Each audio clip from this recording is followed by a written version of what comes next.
Hey there, everyone. My name is Brandon Ward, and this is my Comp 435 final project, in which I'll be talking about the Lizard Squad attacks of December 25th, 2014. So, just moving on to the introduction here. On Christmas Day 2014, Xbox Live and PlayStation servers were taken down due to the Lizard Squad's infamous DDoS attack, also known as Distributed Denial of Service attacks. These attacks came on an important day, as this was the holiday most players would be getting their new consoles and logging online for the first time to play. However, Lizard Squad launched a DDoS attack on the Xbox and PlayStation servers that would hold their servers hostage for over 2 days by completely denying services. This would not allow players to play on the servers or engage with their friends online during this time. Politically, this would show the importance for the government and other businesses to begin to create larger cybersecurity teams and prioritize cybersecurity against DDoS attacks during this time. This would also serve as one of the largest DDoS attacks of its time and showed the true increasing potency of hacker communities and the DDoS attacks that coincided with them. So, moving along to the motivation here. The motivation for many attackers is often unclear at first. However, Lizard Squad's motivation for their attack was clearly a combination of two rewards. First, the Lizard Squad wanted to drastically boost their reputation among the Black Hat community. By boosting their reputation, they could attract more intelligent and capable members, as well as perform more complex and money hungry hacks. This is evident because they did not try to conceal their identity as a team. On Twitter, they had a popular account at the time and tweeted using it. They would go to own up to all the attacks they committed, an effort to increase their popularity among hackers at the time, and this can be seen in the Twitter screenshots in the bottom left.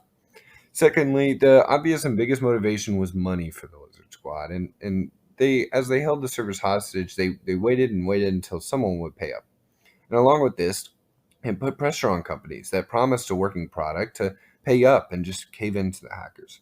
Eventually, Kim.com, which was Mega CEO at the time, offered them over 3,000 accounts through his file uploading service, and Lizard Squad eventually halted on the attack. These accounts were worth money because of their priority on the popular file uploading service, and Kim.com tried to appease the attackers as best he could. The attack would cease after they had been appeased, and this was evident that their motive was some sort of monetary reward as well. So, just more on the background here. As I mentioned before, this is the Christmas holiday after the new release of the newest consoles. For those who don't know, new consoles come about every 7 years, and this is a very anticipated release. It will be one of the biggest opportunities for an attack since thousands, if not millions, of players would be trying to log on to into the servers for the first time. Also, many players would look forward to this moment for almost a year, and a DDoS attack during this time could ruin all expectation and fun for the player, causing internal complaints and distrust to these companies, which then puts pressure on them to either get something fixed or pay up. By attacking these companies at one of their most vulnerable times, Lizard Squad was able to combine the fact that many new players would be logging on with their own bots and DDoS tools. Along with this, Christmas Day is one of the biggest days of the year for any console or gaming system. They're very common presents and for lots of kids, and Lizard Squad knew this. They tried to take advantage of the holiday as best they could because many young children that like to whine and complain would have their expectations of Christmas morning cut short. This whining and complaining from the youth would put even more pressure onto these companies to pay up and relieve themselves of the attack. Lastly, we would see a rise in DDoS attacks at the time, and this attack would be one of the ones to display the full power and potency of such an attack. Moving on here to the attack vector, how did this attack occur?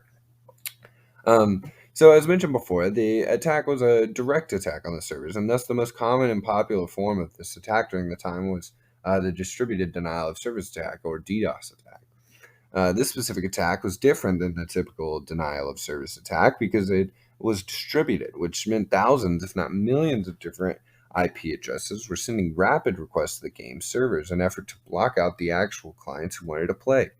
Lizard Squad acquired over 150,000 bots and 30 servers, which was a massive amount for the time.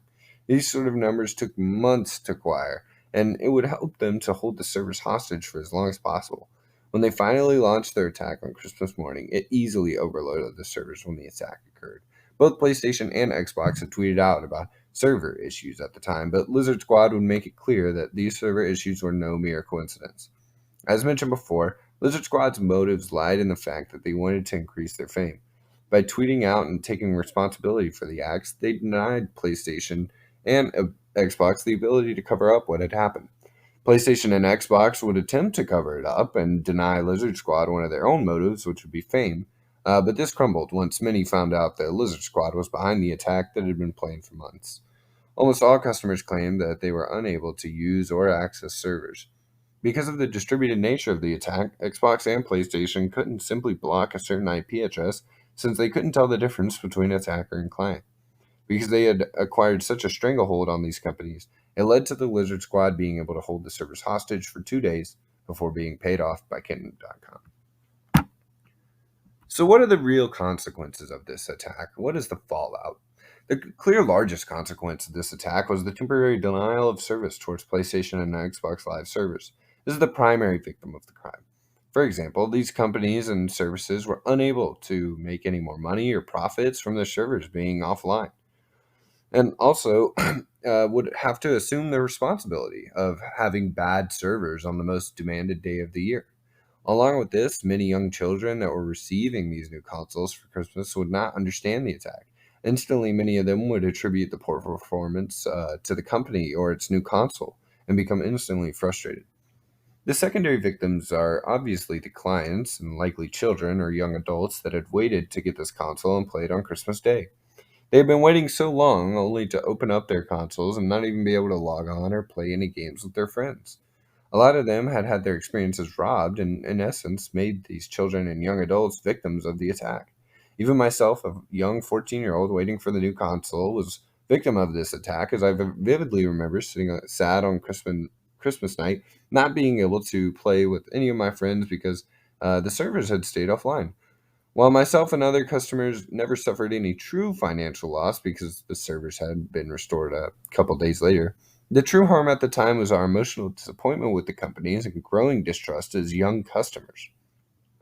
The final tertiary victim is the distrust that was created within the two companies and between the customers. The customers no longer trusted companies to have reliable servers and now expect many problems around Christmas Day and important launch days. Financially, this makes customers less likely to purchase these goods. Alongside this, companies distrust customers and clients even more now because they are focused to protect their servers from every kind of attack. Alongside this, with new distributed denial of service attacks, companies had a much harder time distinguishing customer from attacker. This can mean putting up extra protection measures and protocols which the customer may not like or enjoy. Eventually, after the attack, both PlayStation and Xbox would go to expand their server capability as well as being more aware for future attacks. But many customers would end up either switching consoles or expressing their distrust over forums and websites. So, in conclusion, how does this really all tie in? We can really see why these attacks are popular for criminals and many black hats today. While they were able to completely disrupt and disturb Xbox and PlayStation servers, they also managed to create distrust within the company and its real relationship with the consumer, as well as acquire money through the attack. Essentially, the attacker's motivation becomes fulfilled because they stir conflict in these organizations that they do not like and obtain money and fame for their team. This directly ties into what we have learned in the class in several ways. Firstly, DDoS attacks are a specific type of internet attack that we've studied. Along with this, we can see why the attacker is attacking through the attacker motivation lessons that we learned about. And finally, the malicious acts of the attacker only further reinforce the meaningfulness about a security class today and cybersecurity in general. These things teach us why cybersecurity is important for protecting people in our world. So here are my citations. Feel free to pause on any of those. And now I'm open to taking questions. Thank you guys so much for your time.